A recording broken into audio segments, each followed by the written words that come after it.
everybody, welcome to BilisummaaShow with Wesa.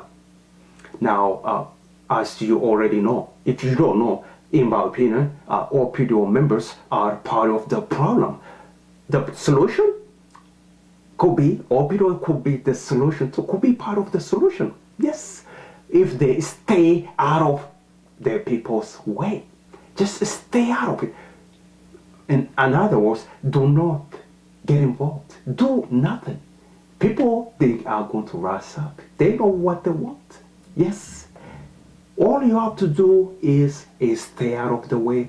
Don't harass anybody. Don't arrest anybody. Yes, if you are OPDO members, stay out of Oromo people's way.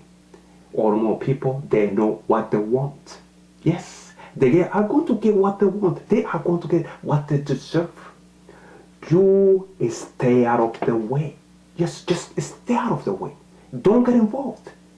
Don't get involved. Oromo people will rise up. They are going to take what is theirs. You just do nothing. Or you could be part of the solution if you want. You could join their people. Yes. Or stay, like I said, stay out of the way. Don't get involved. Don't do anything at all. Just stay out of the way. Guess what? People are going to rise up. They are going to take what is theirs.